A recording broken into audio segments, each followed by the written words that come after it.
Living longer, living healthier, living better than ever before.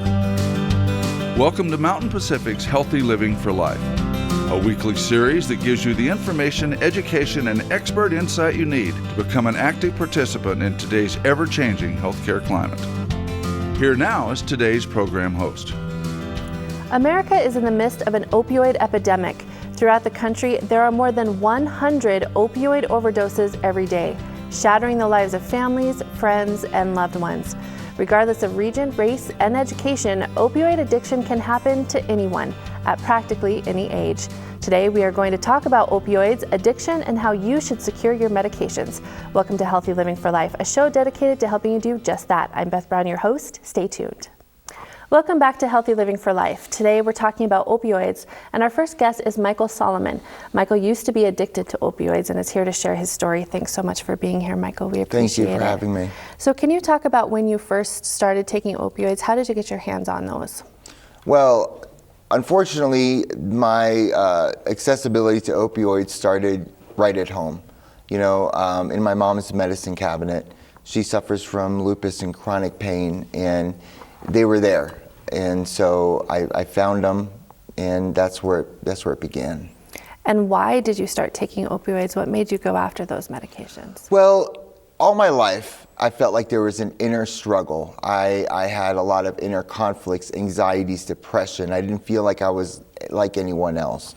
So I remember seeing these drugs and hearing about them, and I know that when my mom took them, it made her feel better and it made her feel relaxed. And so I just wanted to emulate that and try that.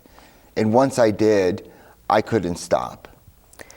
And were they easy to get your hands on, or how were you able to get them out of your mom's medicine cabinet? They were, you know, especially back then, a lot of people didn't even think about locking up their medications. So yes, it was easily accessible, and me being the sneaky teenager that I was, I would find a way. And I remember once I started taking them, I finally felt like I was like everyone else, like I was on top of the world, like I was invincible. All of a sudden, my anxieties went away, my troubles went away. It was a false sense of being comfortable in my own skin, which is something I always wanted, to be like everyone else, so to speak. Do you think if your mom had locked those up that it would have been different for you? You know, I think that all addicts are going to find a drug or an addiction of their choice in life. But certainly, if medications were locked up and secured, then me and other addicts at a young age may not have such a powerful drug of choice so early on right in their own home that's accessible. So you talked about this a little bit already, but how did you feel when you took those opioids, at least initially? You know, I felt like everything just melted away, and all I felt was joy and peace and comfort in my own skin. I always felt like I was different than everyone else. Like I didn't have a certain thing of life that everyone had. They had this secret that I wasn't aware of. That's how I felt. And when I took them, I felt all my senses were enhanced. It was a false sense of I've arrived in the world. I'm just like everyone else. I have joy, happiness, laughter. And that's why I was hooked, and that's why I kept taking them. It was a false sense of hope for life. And how long did you take them, and at what point did that hope go away and you realized you needed help? Right. So my addiction lasted many years. Over 20 years it progressed to different opiates, more. My tolerance grew, and I was experimenting with more, and it just kept progressing. I had a lot of life consequences, jobs, relationships, financial, and none of that stopped me.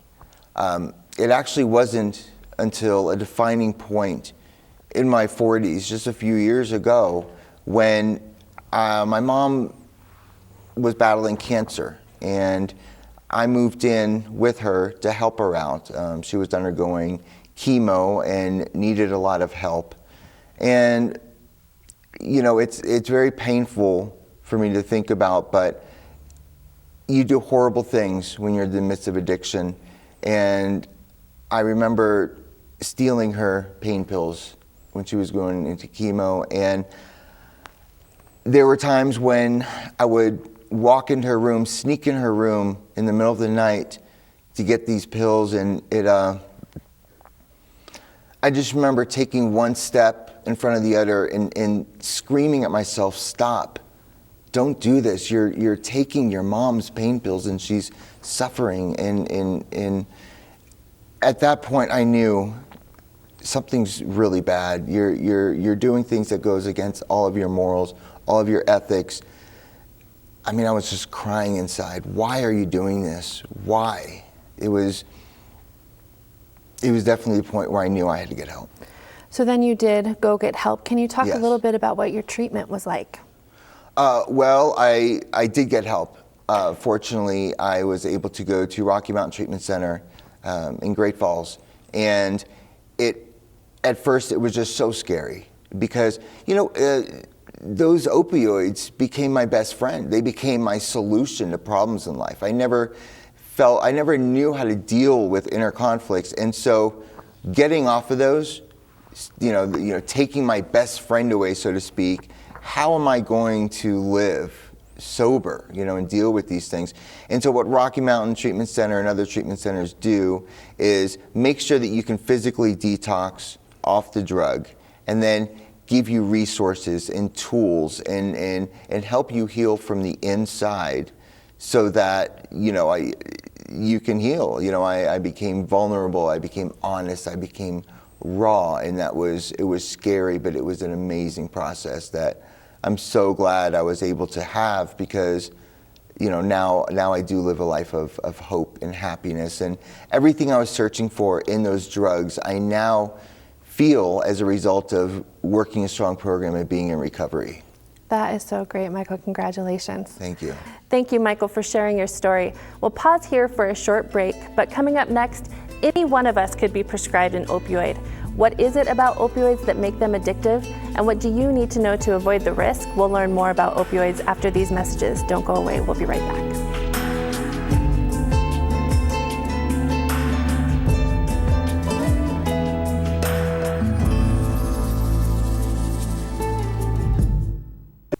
Welcome back to Healthy Living for Life. We're now talking to Lisa Sather. Lisa is the Director of Pharmacy Services for Mountain Pacific Quality Health, and she has more than 25 years of pharmacy experience. Thanks for being here with your expertise. Good morning, Beth. Thank you for having me. So let's talk about opioids, and when they are prescribed, what medications are we talking about specifically? Sure. So firstly, opioids in general are a group of medications that act on what we call opioid receptors in the brain. So just to get that out there. And the meds that folks most commonly are going to be familiar with are those by the generic name oxycodone, which is brand OxyContin, hydrocodone, also known as Vicodin, Lortab, which contains a Tylenol component as well. Morphine is very commonly known, and that's MS-Contin. And then another powerful medication is also known as Duragesic. It's fentanyl, and we're going to talk some more about that. Okay, and so why are opioids prescribed? Sure. So most commonly, opioids are prescribed in events of moderate to severe pain. And that may involve someone who's been in an accident, who's had to have an elective or an elective surgery. In addition to that, we use opioids to treat severe pain in instances of cancer, folks who are suffering from that kind of pain situation. So we know that opioids can be addictive, but are there other side effects that people should know about when it comes to opioids? Sure, that's a great question. So one of the most common side effects of opioids is constipation. We have those receptors in our gut as well, so that can make folks have that specific side effect. Of course, sedation is one of the biggies, and drowsiness, and those are one of the things we really are concerned about when folks first are getting something like this prescribed, because we want to make sure that they're not operating machinery or equipment or something like that where they could get in an accident. One of the biggest fears we have about opioids and misuse and potentially getting into trouble with is that of respiratory depression. And when we talk about discussions with overdose. That's what we're worried about, is that these medicines work on the brain, and they depress our drive to breathe. And so the severe respiratory depression, the inability to breathe, that's one of the biggest things that we are really worried about with opioids. So let's talk about addiction now. You mentioned the opioid receptors in our brains. Is that why opioids are addictive, or why? Why are they addictive? That's a great question. So that's exactly why. We have opioid receptors in our brain that work to help control pain when something's bound to those, but they also are in the emotional center of our brain as well. And so when opioids bind to opioid receptors in the brain, they also can cause a feeling of euphoria or a good sense of well-being, and especially in folks that are susceptible to that. Not everybody necessarily has that same effect, but there are susceptible individuals who potentially can feel that. And so, of course, as they're taking the medicine and they get that good feeling, their body says, I like that, and I want to continue using that to continue to produce that same good feeling. And that's part of that addiction component. Again, it's important to mention that's not in everyone, but in certain susceptible individuals. Okay. And can people build up a tolerance to opioids? Yes, that's a definite thing.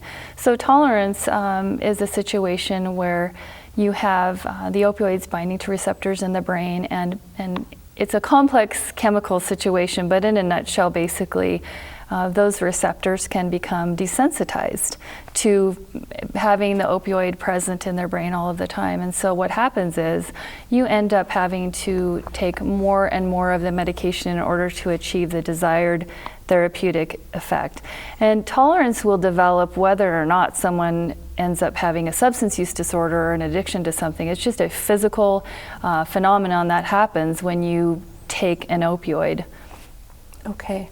And so we talked a little bit too about overdose earlier. And so what makes somebody susceptible to overdose? Is it a higher dose that they're taking, or can you talk about that a little bit? You bet. Yeah, that's a great question. We do know, in fact, that folks who are taking higher doses of opioids are more susceptible to overdose. We equate strengths of opioids all back to the strength of morphine in general, and so we know that folks who are on over 100 morphine equivalents, if you would call it that, are 9 times more likely to have an overdose. It's just a higher dose. Okay. In addition to that, especially if they get prescribed another medication that might interact, it really can interfere with their respiratory drive, and so those kind of work in combination. Okay. And so if someone is prescribed a higher dose, or they have any concerns about the risk of opioids, what should they do? Yes. So obviously prescribed is the key term here, and if that's the case and you do have a concern, you're going to want to make sure you visit with your physician. Sometimes opioids don't necessarily improve pain or functioning. In a lot of cases they do for folks. It's very patient specific. So if that's a concern, someone should definitely have that conversation with their doctor. It's always a risk-benefit situation, and you want to make sure you visit with them. This is not something you stop all of a sudden, and if you, in that discussion with your physician, feel like it is in your best interest to potentially lower the dose, your doc can work with you in terms of doing that over a slow period of time, what we call a taper, to avoid any withdrawal symptoms or any discomfort that you might have. Okay, so we're just about out of time, but last question here really quickly. There are also street opioids, drugs used out on the street that aren't prescribed. Can you talk about what a couple of those are, and are they as dangerous or more dangerous than prescription opioids? So one of the big ones, of course, people have heard about is heroin. It's a derivative of morphine. And then another one that there's a big trend towards right now is synthetic and chemical derivatives of fentanyl. I talked about fentanyl earlier, but chemists are actually figuring out a way to modify that particular drug and make it so it's not detectable in drug screens and things like that. It's used also to be mixed with heroin. So very dangerous. Folks don't know exactly how much is in any particular one of those versus prescription drugs that we know the exact amount. So both can be dangerous, just depends on the specific situation, obviously. Okay, perfect. Thank you. We need to pause here for another break, but up next, it's a good idea to keep your medications safely locked away and out of the wrong hands. But what's the right way to do that? We'll talk about that right after this. Don't go away.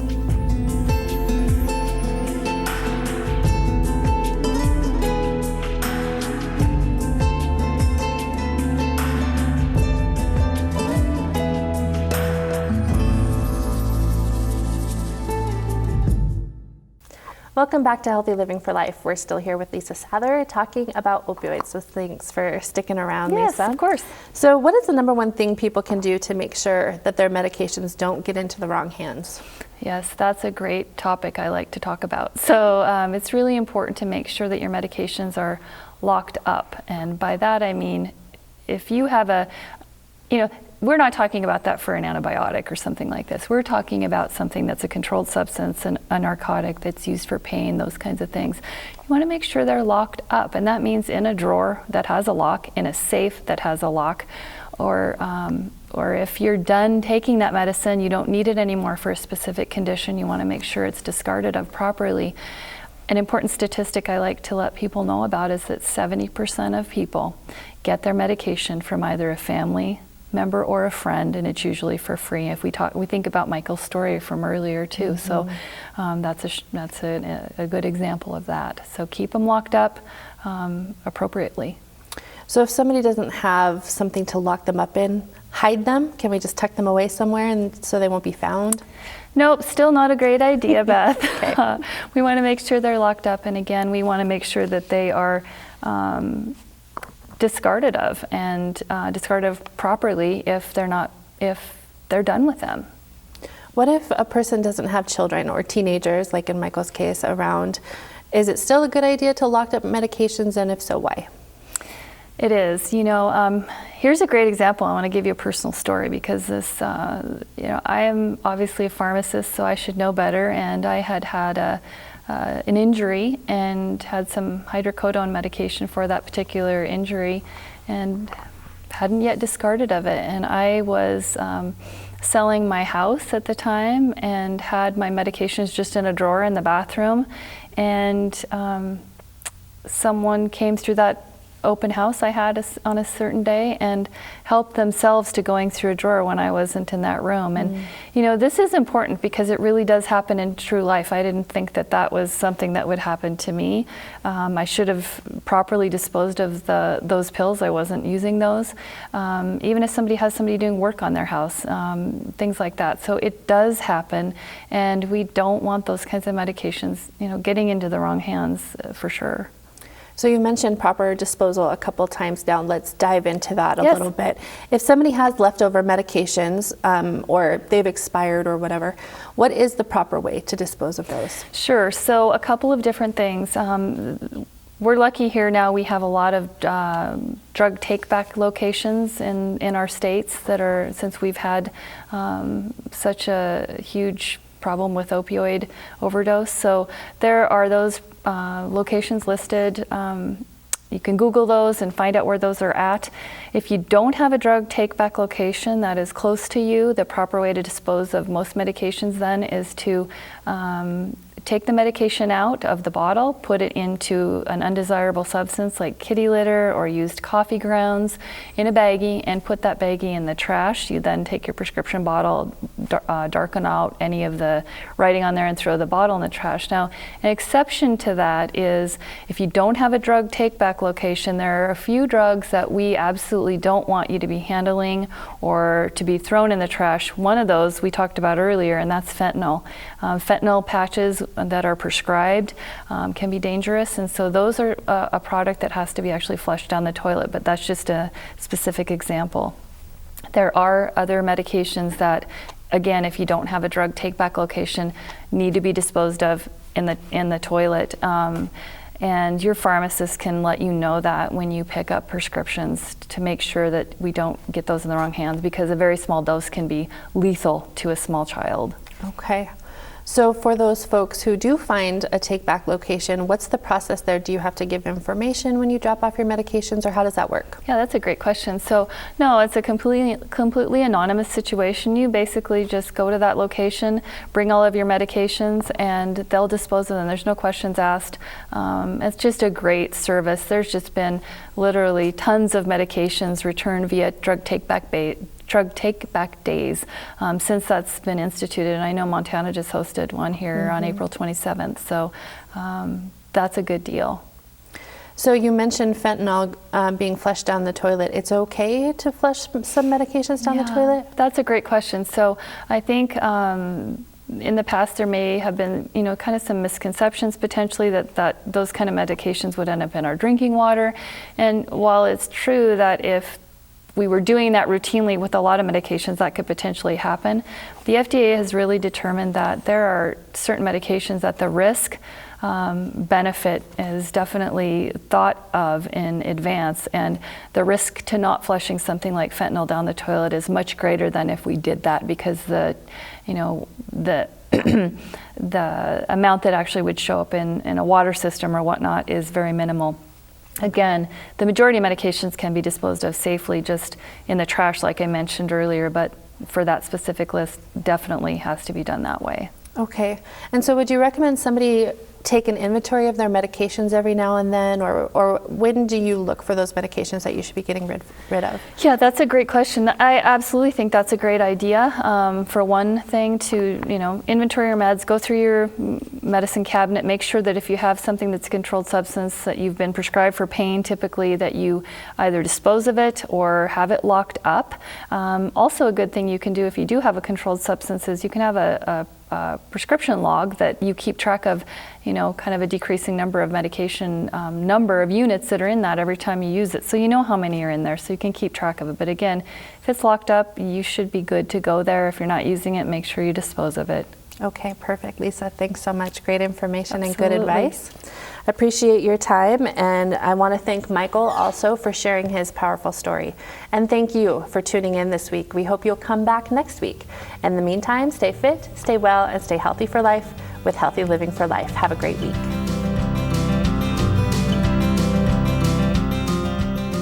Healthy Living for Life is brought to you by Mountain Pacific Quality Health.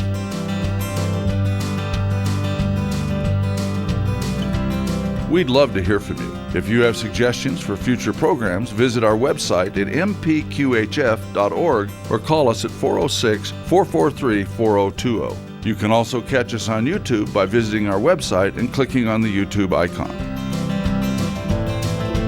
Special thanks to Fire Tower Coffee House and Roasters. Production facilities provided by Video Express Productions.